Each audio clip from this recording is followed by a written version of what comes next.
a longa estrada que devemos percorrer.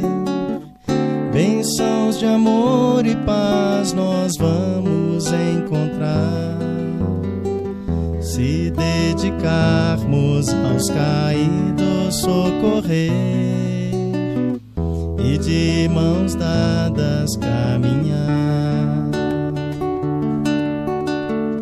Há tanta mágoa, tanto pranto e tanta dor, são corações cansados de tanto sofrer,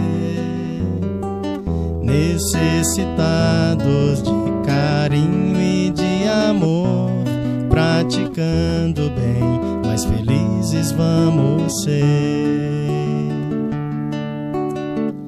O mundo é escola e juntos vamos aprender a cultivar a paz e a caminhar sempre servindo. Na caridade acendemos nossa luz, progredindo assim sob o amparo de Jesus. Laia, laia, laia, laia, laia, laia. Laia, laia, laia, laia, laia, laia. Laia, laia, laia, laia, laia. Praticando bem, mais felizes vamos ser. O mundo é escola e juntos vamos aprender a cultivar a paz e a caminhar sempre servindo. Na caridade acendemos nossa luz, progredindo assim sob o amparo de Jesus. Progredindo assim sob o amparo de Jesus.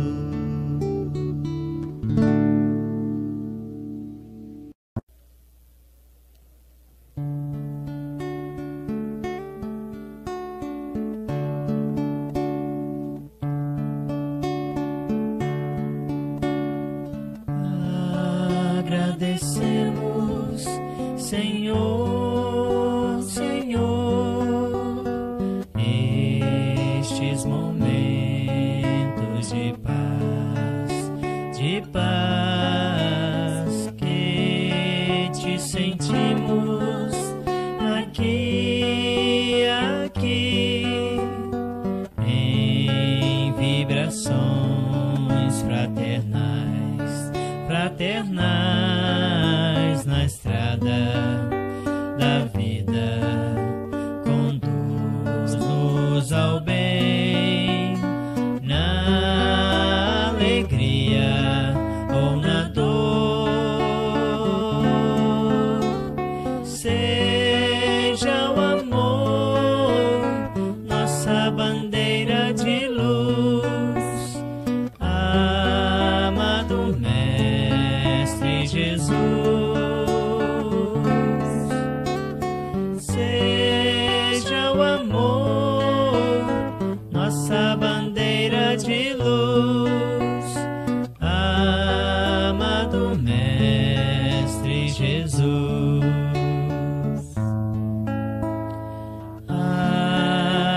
Agradecemos, Senhor, Senhor, estes momentos de paz que te sentimos aqui, em vibrações fraternais na estrada da vida. Conduz-nos ao bem, na alegria ou na dor. Seja o amor nossa bandeira de luz,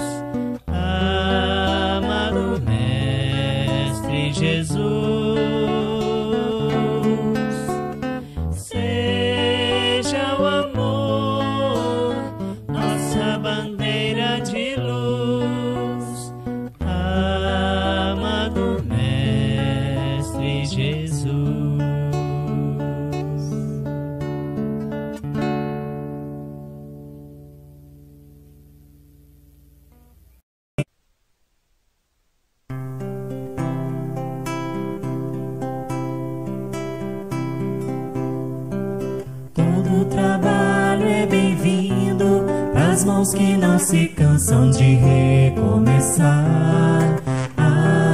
Todo esforço é preciso, é importante sabermos o tempo ocupar.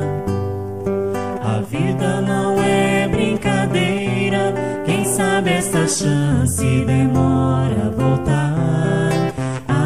Se tem que ser feito é agora, é pra já, sem demora, esse é o tempo e o lugar.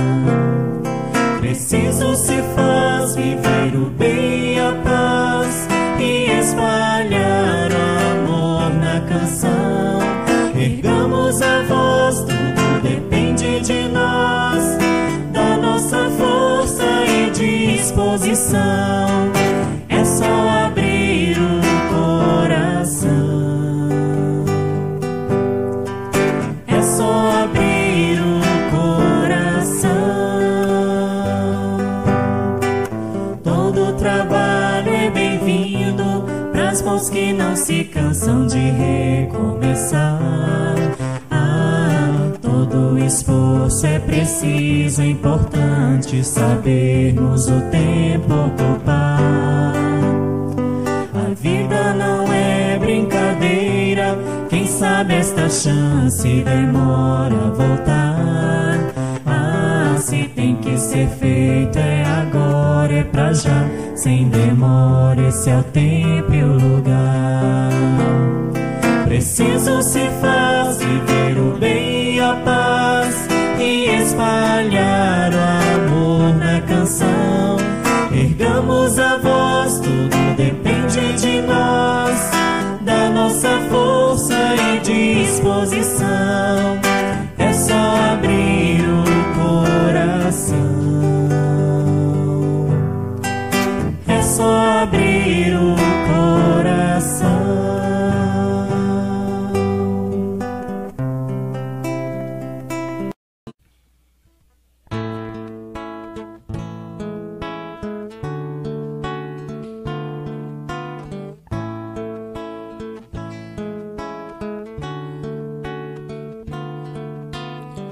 Hoje, quando estou aqui na estrada a viajar,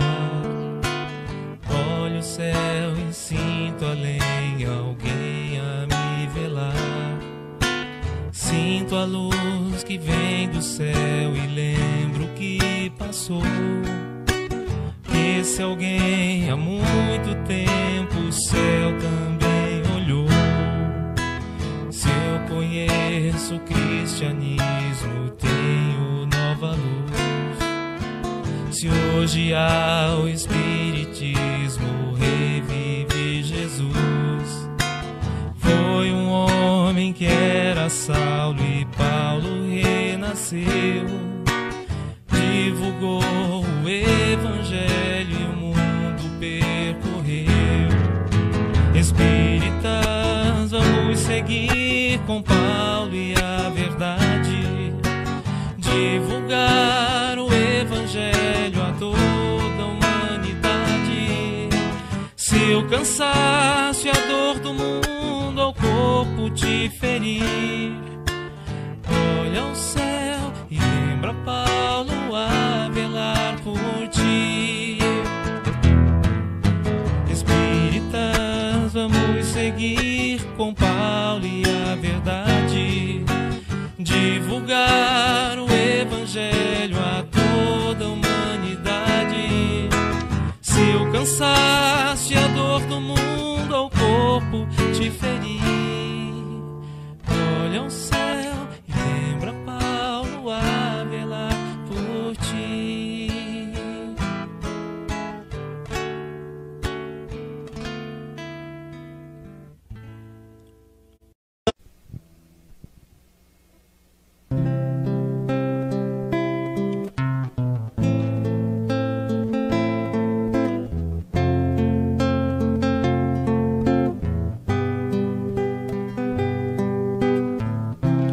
Para semear nós somos livres, mas a colheita nunca tarda. O tempo passa e não tem volta. Vamos plantar a terra farta. Fomos chamados ao trabalho. Vamos a Ele, vamos agora. Aproveitemos essa chance.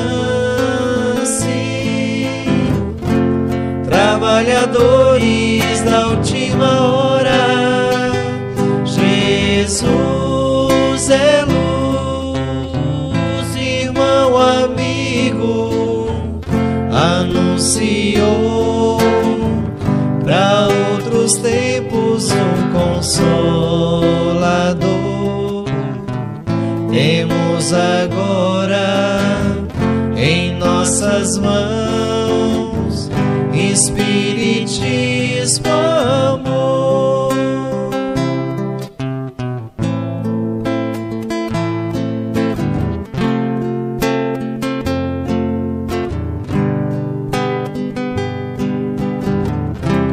E em Jesus temos o exemplo de amor e paz e confiança. Aprenderemos junto a Ele que o cristão nunca se cansa. Fomos chamados ao trabalho. Vamos a Ele, vamos agora. Aproveitemos essa chance. Trabalhadores da última hora, Jesus é luz, irmão, amigo, anunciou para outros tempos um consolador. Temos agora em nossas mãos Espiritismo, amor.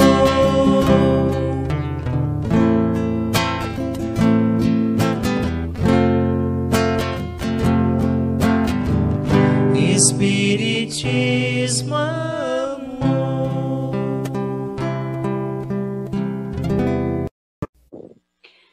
Meus irmãos, que a paz de Jesus envolva todos nós. Sejam todos bem-vindos à nossa casa, ao tratamento espiritual da noite de hoje. Que possamos unir os nossos pensamentos, os nossos sentimentos e elevá-los em oração até Deus, nosso Pai.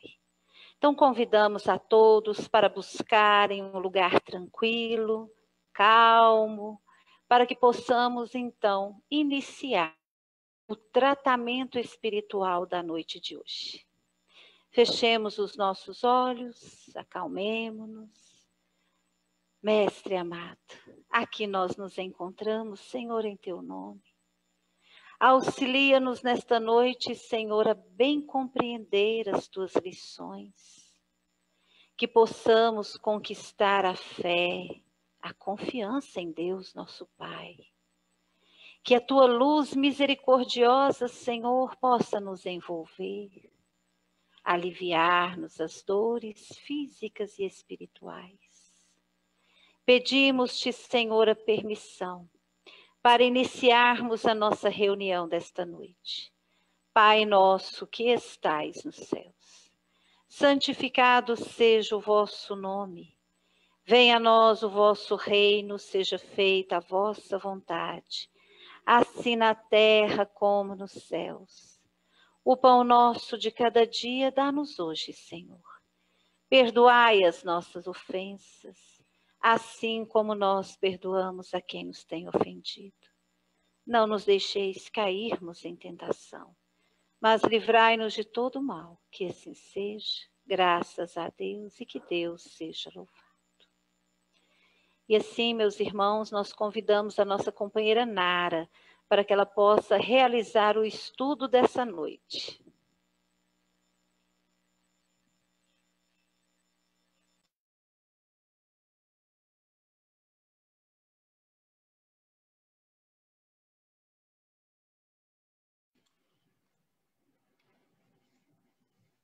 Boa noite a todos, que a paz do Mestre Jesus esteja sempre conosco. Bom, o tema dessa noite ainda é dentro de reencarnação. É a quinta aula, né, desse tema, e é um tema bastante importante para todos, né, dentro do Espiritismo.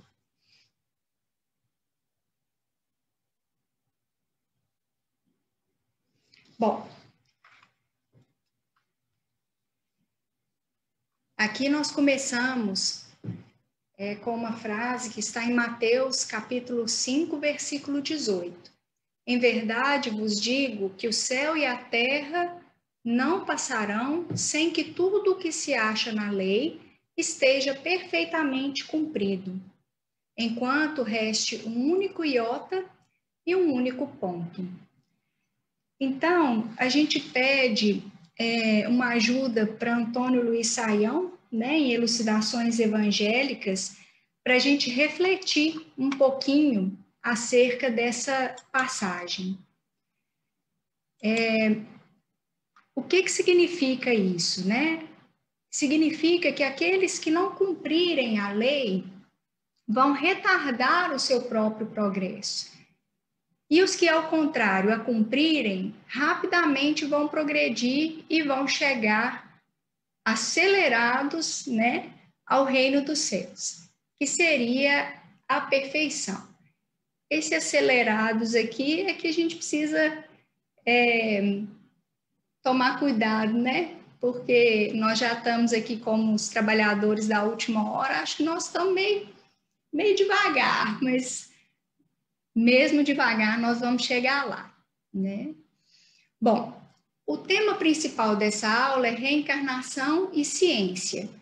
Então, a crença de que a gente já viveu outras vidas, ela é muito, muito comum nas religiões orientais, como o budismo, o hinduísmo, mas é também frequente aqui no Ocidente a gente vê mais ou menos 27% na Europa Ocidental e mais ou menos 37% no Brasil acreditam na reencarnação. Agora, será que existem evidências científicas de reencarnação? Né? Como é que a ciência vê isso hoje em dia? Sim, existem muitas evidências científicas, nós vamos falar disso ao longo da aula. O problema é que na verdade, quem é que considera essas evidências científicas? Né? Por quê? Porque para a gente avaliar os dados, a gente precisa avaliar sem nenhum preconceito, né? E dificilmente aqui na Terra a gente vai achar pessoas que verdadeiramente não tenham preconceitos, né? A gente avalia absolutamente tudo da nossa vida de acordo com a nossa vivência, né? Então a gente precisa tomar um pouquinho de cuidado com isso.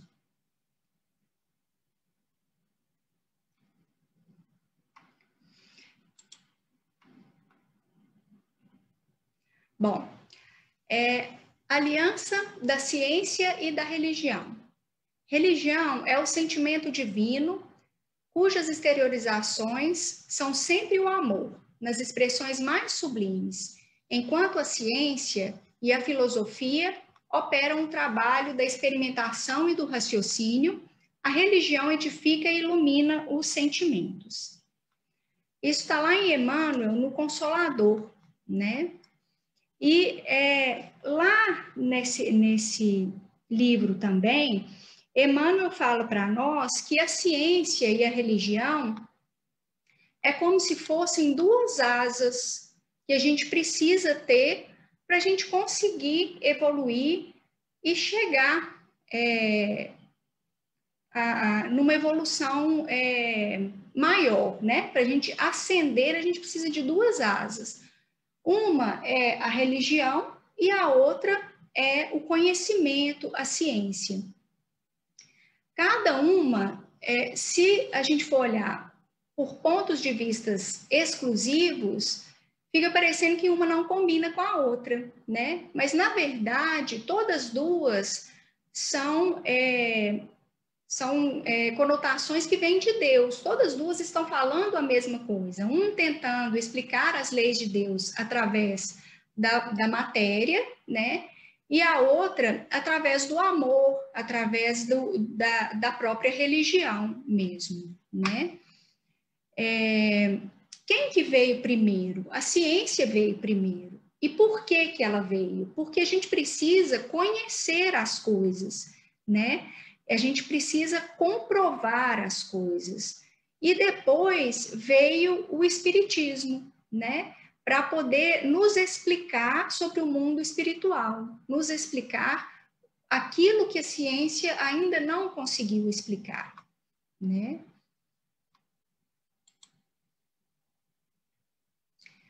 Bom, reencarnação, segunda palavra do alfabeto divino. O Espiritismo, a seu turno, vem pronunciar uma segunda palavra do alfabeto divino. Estai atentos, pois que essa palavra ergue a lápide dos túmulos vazios, e a reencarnação, triunfando da morte, revela às criaturas deslumbradas o seu patrimônio intelectual. Já não é ao suplício que ela conduz o homem, condulo à conquista do seu ser, elevado e transfigurado. O sangue resgatou o espírito, e o espírito tem hoje que resgatar da matéria o homem. Então, é muito importante essa questão da reencarnação como uma oportunidade.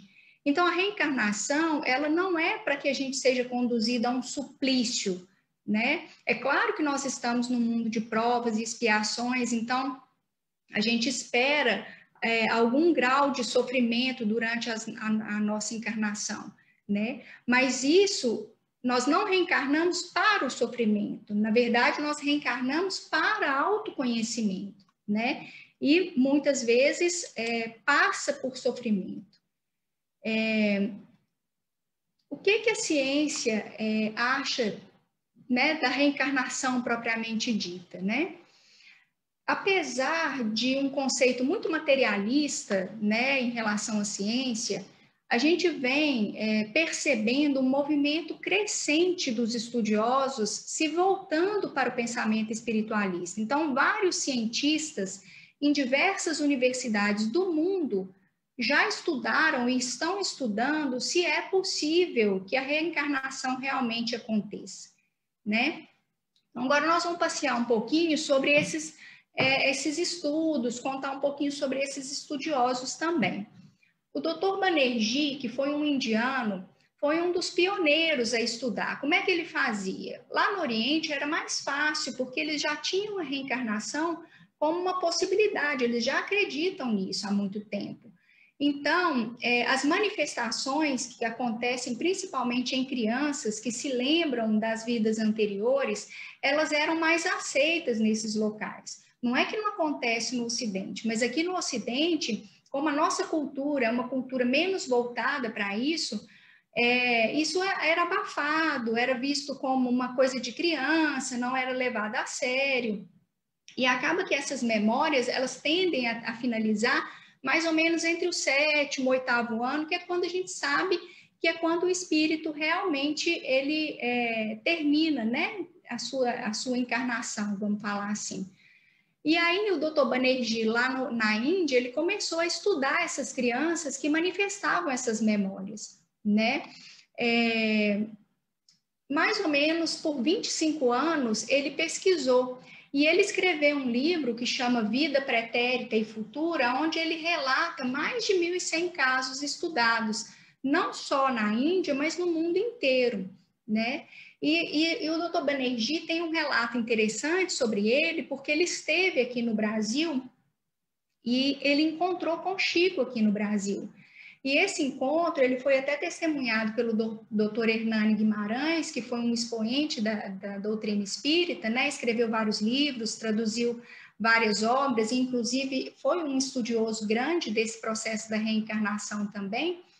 E Banerjee, quando encontrou com Chico, ele numa conversa, né, ele perguntou para o Chico se o Chico já tinha visitado a Índia antes, se conhecia lá e tudo, né? E Chico falou para ele que em corpo físico ele não tinha ido não, mas que Emmanuel já tinha levado ele lá. E como Emmanuel já tinha levado ele lá, ele descreveu a cidade natal de Banerjee, né, que era Jaipur, e a capital da Índia, que era Nova Delhi, assim, com detalhes, né? E, além disso, Chico falou para ele que Emmanuel tinha levado ele uma vez para participar de uma reunião dos Mahatmas, e descreveu para Banerjee como é que acontecia aquela reunião, né? Com o encontro com aqueles mesmos espíritos perante as leis divinas, como é que era a questão da condução do povo hindu, explicou muitas coisas para ele. E aí, no final da conversa, Banerjee, aqui o doutor Hernani, né, relata que ele estava com os olhos rasos de lágrimas, ele se levanta da cadeira e ele vem, se aproxima de Chico e pede a permissão para lhe beijar as mãos diante ali das pessoas. E fala para Chico que só pode participar de uma reunião de Mahatma quem foi Mahatma também, quem for um Mahatma também. Então, que ele estava diante de um homem, de uma grande alma e de um ser iluminado. Então, provavelmente em alguma das suas encarnações, Chico também foi um Mahatma, né? O Dr. Banerjee acreditava, né, em reencarnação. Um segundo pesquisador, né, muito famoso também, talvez até o mais conhecido, é o Dr. Ian Stevenson. Ele é americano, foi americano, né? Ele já está desencarnado, estudou muitas décadas sobre as experiências de crianças em várias partes do mundo também. Um dos seus livros chama 20 Casos Sugestivos de Reencarnação. Depois que ele passou a estudar isso, ele se interessou muito pelos sinais de nascimento e as malformações congênitas. Por que ele quis estudar isso? Porque são coisas mais objetivas, são mais contundentes, né, para você conseguir associar uma encarnação com outra, né, e tudo. Então, ele percebeu que, normalmente, as pessoas, as crianças, né, que se lembravam de outras vidas, nessa vida anterior, geralmente, a criança tinha desencarnado muito cedo e de uma forma muito violenta, né, porque é muito comum como se fossem essas coincidências, né, entre essas pessoas que foram estudadas. E aí, o que acontece? Quando o desencarne acontece de forma muito violenta e muito rápida, parece que ao reencarnar, algum mecanismo de bloqueio da memória, que a maior parte de nós tem, porque a gente encarna e não lembra do que aconteceu, esse bloqueio dessa memória, de alguma forma, ele falha nessas pessoas que tiveram esses desencarnes muito violentos. E ele estudava essas crianças, ele pesquisava as marcas no corpinho delas. Aí, como essas pessoas, nessas vidas anteriores, eles tinham falecido de forma muito violenta, ele ia pesquisar e geralmente esses corpos tinham sido necropsiados e tinham laudos. Então, ele realmente confirmava que aquela criança estava falando a verdade, porque ele ia ali, conferia o nome, a família, a forma também como ele faleceu, que correspondia geralmente com aquela marca que ela trazia na vida atual. No Brasil, a gente tem muitas pessoas, né? O doutor Hernani Guimarães, como eu já falei, o doutor João Alberto Fiorini, que pesquisou sobre as impressões digitais, tentando associar as impressões digitais das crianças com as pessoas às quais elas se referiam como encarnações anteriores, né? Mas a gente não tem nada conclusivo sobre isso ainda. E mais recentemente foi lançado um livro que chama Science of Reincarnation, que é do Dr. James Matlock, lá nos Estados Unidos. E esse médico, ele estudou, e esse livro tem 900 referências bibliográficas diferentes. E esse livro integra uma pesquisa enorme em psicologia, psiquiatria, antropologia, em história, em parapsicologia. E aqui no Brasil, o doutor Alexandre Moreira de Almeida, que é um psiquiatra da Faculdade de Juiz de Fora, fez uma resenha desse livro, agora em janeiro de 2021, então é até bem recente, aonde ele fala que esse é o melhor livro, assim, é o que a ciência produziu de melhor até o momento sobre esse tema, que é o tema da reencarnação, né? Esse livro, ele propõe que a crença da reencarnação, ela teria se originado principalmente nesses relatos das pessoas que alegaram memórias de vidas passadas, mas além das memórias, também os padrões de comportamento, por exemplo, fobias ou habilidades, e as marcas também de nascença, que são compatíveis com uma vida passada alegada por essas crianças, né? Um exemplo de habilidade seriam, por exemplo, as crianças prodígio, né? Por que tem crianças que têm grandes habilidades, né? Uma das causas seria essa, porque elas aprenderam isso em vidas passadas, né? Então, na conclusão do livro, ele fala que não tem razões para rejeitar a ideia da reencarnação, né? Então, que conclui, ele acredita mesmo na reencarnação, assim, é um livro que tem uma bibliografia muito grande, então ele serve muito para pesquisas futuras, né? Uma outra questão que pode contribuir também para uma evidência da reencarnação são as experiências de quase morte, né? Onde a consciência ela continua existindo sem o corpo biológico, né? Então, se a consciência continua existindo sem o corpo biológico estar funcionando, então essa consciência ela vai para onde, né? Ela veio de onde? Então, isso também é um indício, né? E outra coisa, se a reencarnação é um fenômeno biológico, existe toda uma fisiologia da reencarnação, né? E esse é um outro assunto que está sendo estudado, né? Está começando agora, mas que tem muitas coisas interessantes, mas é um assunto bem grande, é um tema para outra aula, né?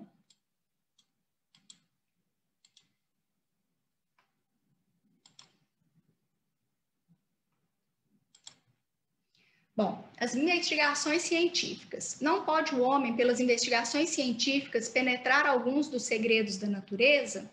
A ciência lhe foi dada para seu adiantamento em todas as coisas. Ele, porém, não pode ultrapassar os limites que Deus estabeleceu. Bom, então, muitas descobertas científicas, elas têm acontecido nos últimos séculos, né? Principalmente do século XIX para cá. E a gente não pode negar que a nossa vida foi muito facilitada por todas essas descobertas. Só que a gente precisa entender, como Áureo disse no livro Universo e Vida, que o conhecimento puro e simples, sem o compromisso com os propósitos de Deus, ele não tem bom proveito, né? Então, a gente tem que tomar cuidado com isso. Vários livros espíritas anteciparam muitos avanços tecnológicos já nas suas páginas, né? A gente tem, por exemplo, o mais comum, o mais amplo, é a obra de André Luiz, né? E também Áureo, né? Que nos fala muitas coisas. André Luiz descreve uma série de mecanismos fisiológicos que agora estão sendo confirmados pela ciência moderna. Por exemplo, o funcionamento da glândula pineal, né, que ele já falava, e agora muitos estudiosos consideram a glândula pineal como a glândula da mediunidade, né, inclusive com essa questão de receptores magnéticos e tudo.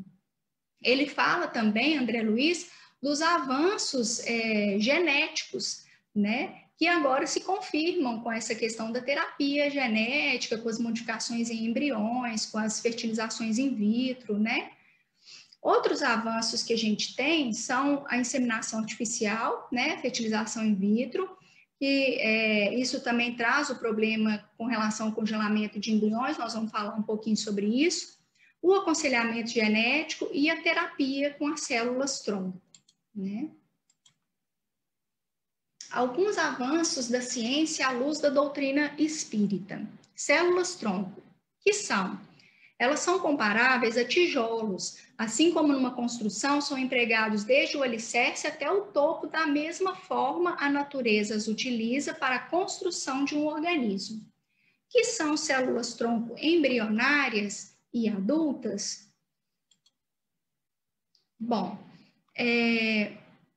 segundo as informações da Associação Médico Espírita do Brasil, essas informações são de 2017, a gente tem células-tronco embrionárias, que são aquelas que são produzidas por células de embriões. Geralmente, embriões ali no 5º, 6º dia são consideradas células embrionárias.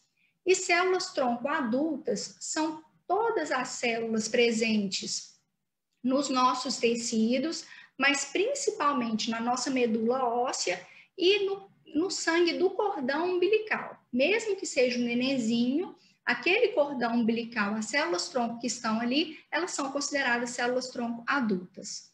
Então, até o momento, muitos resultados positivos estão sendo alcançados com pesquisas de célula-tronco adultas.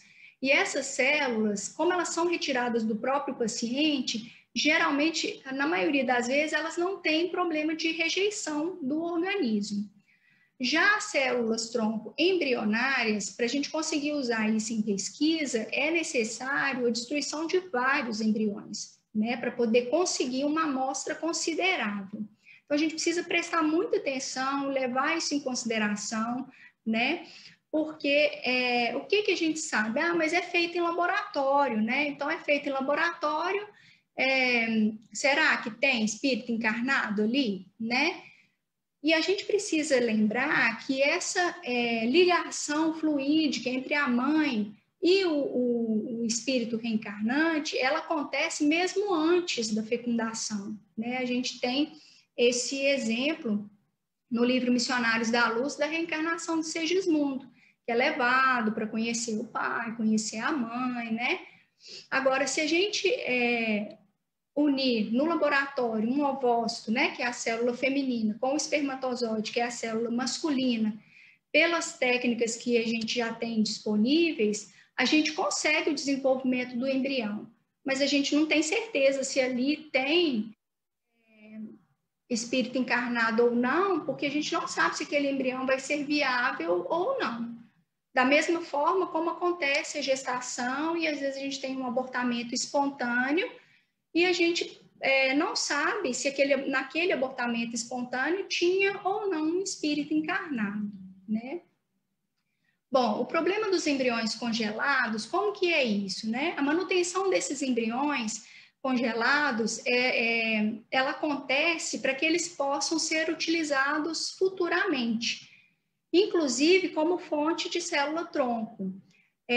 Podem ser utilizados também como doações de embriões, por exemplo, para casais estéreis, né? Então, o casal tem a capacidade de gerar, a mulher tem a capacidade de gerar ali no útero, mas ela não tem a capacidade de produzir a célula. Então, casais podem doar como se fosse uma adoção de criança mesmo, né? Outra possibilidade seria a doação para pesquisa científica. Infelizmente, aqui no Brasil, existe uma permissão para descarte dos embriões depois de 3 anos de congelamento. E aí, diante disso, a gente tem várias perguntas, né, que a gente quer colocar aqui, e que foram retiradas de uma aula do Dr. Décio Iandoli, que fala muito sobre esse assunto, né, e ele é muito ativo na Associação Médico Espírita do Brasil. Bom, todo embrião com mais de 3 anos congelados, ele é inviável? A gente tem vários exemplos de crianças que nasceram com mais tempo de congelamento, por exemplo, 8 anos de congelamento, 11 anos de congelamento, 15 anos de congelamento. Então, não é verdade, né, que a partir de 3 anos o embrião não é viável. Todo embrião congelado tem espírito encarnado? O que a gente vê é que 40% é o índice de sucesso da fertilização. Então, pelo menos nessa porcentagem de 40%, existe um espírito encarnado ali no laboratório, né? Foi perguntado para o Chico, no programa Pinga Fogo, se seria possível um espírito encarnar no laboratório ali na fertilização, porque estava começando bebê de probeta naquela época e tudo. E ele falou que sim, e que, na verdade, era até mais fácil encarnar no laboratório, porque no laboratório não tem influência do perispírito da mãe, que às vezes a mãe não está muito afim de ter o filho, ela repele o filho, né? E a gente sabe, através também da obra de André Luiz, que muitas vezes essa dificuldade em aceitar o espírito reencarnante, a gente produz muitas substâncias que fazem com que ele não consiga mesmo reencarnar, né? Assim, a gente tem ali no laboratório condições que são muito parecidas com as condições biológicas, então encarna sim, tá? Os espíritos ficam congelados também, então quer dizer, tá ali congelado 10 anos, 11 anos, o espírito fica congelado ali junto com o embrião? Não, né? Ou eles podem ficar miniaturizados, ou então eles ficam trabalhando conforme o seu estado evolutivo. Não necessariamente eles ficam ali ligados ao embriãozinho o tempo todo, né? Agora, estar encarnado em um embrião congelado é um castigo, né? É uma outra reflexão também. Ninguém sabe, né? E aqui a gente solicita que nós tenhamos muito cuidado nessa questão de julgamento, não só em relação a esse caso dos embriões congelados, mas todas as outras provas que muitas vezes a gente assiste a algum dos nossos conhecidos, nossos irmãos passando, e a gente às vezes fica querendo adivinhar, ou achando, ele deve ter sido muito ruim, porque essa prova é péssima, porque ele está passando por isso. E muitas vezes, na verdade, é até uma bênção, né? E não um castigo, porque a gente tem que lembrar que a gente faz também o nosso plano encarnatório, né? E muitas vezes a gente deve olhar para aquela pessoa que está passando por uma coisa tão difícil e lembrar que ela tem muita força, e que talvez a gente não tenha tanta força, assim, para passar pelo que ela está passando, né? Então, às vezes, ela é até muito melhor do que a gente mesmo, né? Bom, e diante de tudo isso, o que a gente conclui é que os embriões congelados, eles não devem ser descartados, né? Barriga de aluguel. Fundamental às chamadas mães de aluguel considerar que entre mãe e filho na gestação há simbiose fluídica, interligando os dois espíritos envolvidos no processo. Que as mulheres dispostas a essa atividade reflitam bem nesses ensinamentos, entendendo que a maternidade, dentro de uma união de amor ou de fraternidade, é sublime, enquanto que o aluguel do útero não passe de um acordo comercial, de início equivocado, pois não há lei do inquilinato na natureza. Bom, esse livro, Genética e Espiritismo, ele foi escrito em 1995, então há já bastante tempo, né? Então, eu quis trazer um pouquinho para nós, para a gente refletir como é que é a legislação brasileira em relação a essa questão da barriga de aluguel, né? Aqui no Brasil, ele não pode ter um caráter comercial. Então, eu não posso alugar a minha barriga para ninguém, entendeu? Por isso que o termo barriga de aluguel, ele não é mais indicado para uso. Quem regulamenta esse tratamento é o Conselho Federal de Medicina, que tem uma resolução de 2017 que veio substituir uma outra norma. Então, nessa nova resolução, a gente chama de gestação de substituição ou cessão temporária do útero. E ela só é permitida em alguns casos. Então, por exemplo, mulheres que tenham problemas médicos que contraindiquem a gestação por risco de vida, por exemplo, em casos de união homoafetiva que queiram ter filhos, ou então em pessoas solteiras que queiram ter filhos, né? Isso é o que é permitido pela lei. Tá? A mulher que for ceder o útero, né, ela tem que ser pertencente à família, de algum dos parceiros, em pelo menos um parentesco consanguíneo, em pelo menos até 4º grau. Então, por exemplo, mãe e filha são de primeiro grau, avó e irmã de segundo, a tia, sobrinha de terceiro, prima de quarto. Então, assim, tem que ser alguém da família que vá ceder o útero, né? Os casos diferentes, eles têm que ser avaliados pelo Conselho Regional de Medicina do Estado, onde está acontecendo a problemática, né? Então, é proibida a cessão temporária do útero, antiga barriga de aluguel, né? De maneira comercial ou lucrativa, né? Então, só pode acontecer de forma solidária para ajudar um casal que queira engravidar. DNA e reencarnação. O DNA traça o roteiro turístico a cada viagem evolutiva e automaticamente vai marcando as paradas nos portos das dores e as festas nas cidades das alegrias. Bom, o DNA, ele é o que vai nos ajudar no nosso processo evolutivo, porque ele vai produzir um corpo compatível com as provas que a gente precisa passar, né? Então, existe uma afinidade daquele óvulo e daquele espermatozoide específicos. Então, assim, não é o espermatozoide ao acaso que chega, não, sabe? Ele tem o que a gente chama de quimiotaxia. O óvulo, ele produz uma substância que atrai aquele espermatozoide específico. E quem é que faz tudo isso? O espírito reencarnante, através do seu perispírito, né? Então, as energias magnéticas ali, as forças magnéticas de atração, de sintonia, associadas com essa química que os gametas produzem, é que vão fazer com que você encarne realmente com aqueles genes que são necessários para a sua evolução, para a sua prova, para a sua expiação, né? E aí a gente sabe também que ao longo da vida, os genes, eles podem ser ativados ou desativados de acordo com várias coisas, né? Quais são essas coisas? A influência ambiental, a influência das emoções, a influência dos sentimentos, as condições socioeconômicas. Então, a gente tem um protótipo, um modelo inicial, mas que vai mudando ao longo do tempo. Isso combina com o nosso livre-arbítrio, né? E as coisas não são ao acaso, porque o acaso não existe. Então, você vê a sabedoria de Deus, né? Como que a gente se encanta com tudo isso, né? Para tudo a nosso favor, assim, a favor da nossa evolução, né? Muito bem.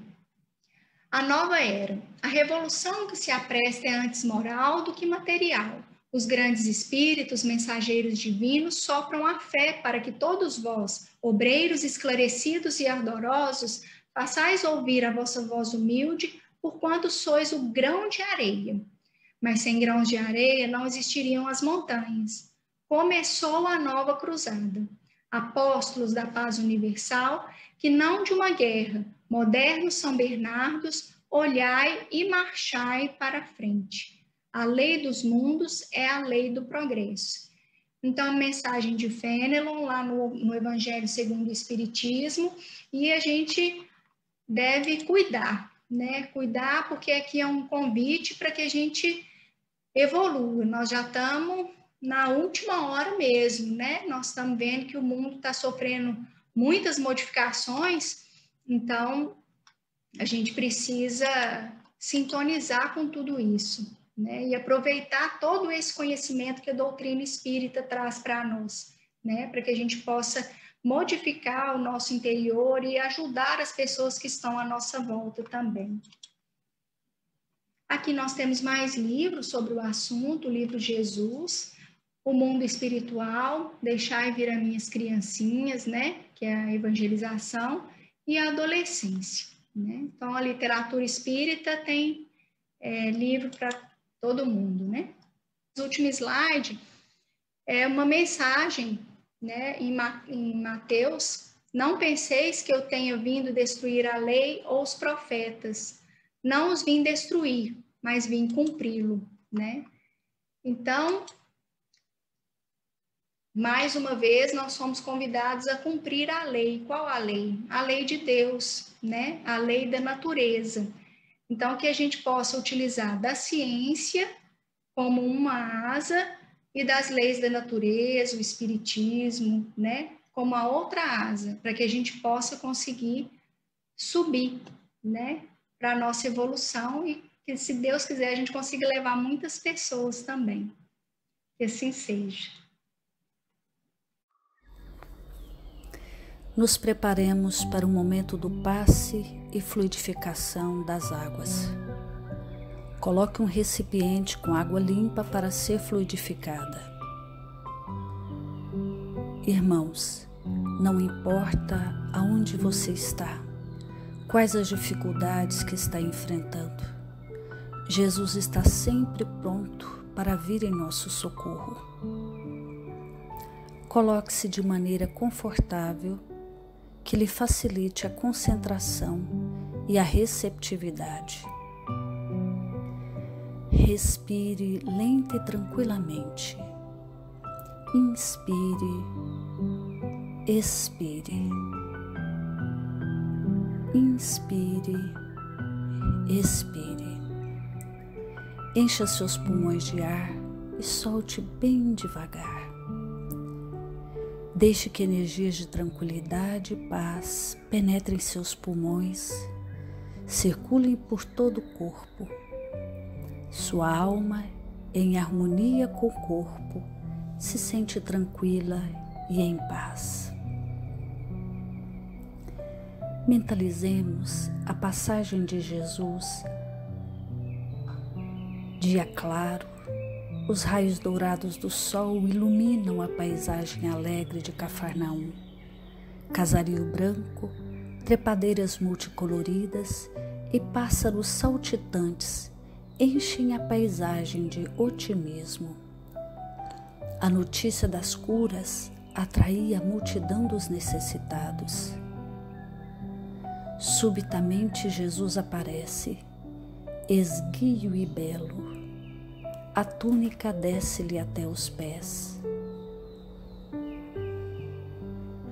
Ao pôr do sol, todos os que tinham doentes atingidos de males diversos traziam-nos, e ele, impondo as mãos sobre cada um, curava-os. Assim narra o evangelista Lucas. Mentalize Jesus se aproximando de você. Ele impõe as mãos amigas sobre a sua cabeça. Perceba que de suas generosas mãos cai uma cachoeira de águas claras e puras, vindas do seu amor a te banhar. Derramam-se em sua cabeça, descem pelos ombros, banham todo o seu ser, te trazendo paz, serenidade, equilíbrio. Limpam todas as impurezas e te pacificam. Sinta estas águas te banhando, limpando. Respire. Mentalize agora Jesus como sol diante de você. Sua luz, seu calor te envolvem. Sinta as energias curadoras que emanam do Cristo em sua direção. Ele ouve as suas preces. Confie nele. Seu amor é infinito e te acompanha e protege, oferecendo de tudo o que necessitas. Confie. Absorva as energias curadoras de Jesus. Sua luz te envolve. Sinta essas energias percorrendo todo o seu corpo. Sinta-se fortalecido e em paz. Senhor Jesus, divino amigo, estende as tuas mãos generosas, Senhor, e transforma estas águas em remédio para os nossos males físicos e espirituais. Guarda-nos, Jesus, em sua paz Estende as vibrações de amor em benefício do meu lar, Senhor. Que aqui possa reinar a paz, a saúde, a tranquilidade. Nós lhe rendemos graças, Jesus. Fica conosco hoje e sempre. Graças a Deus. Faça uso da água fluidificada.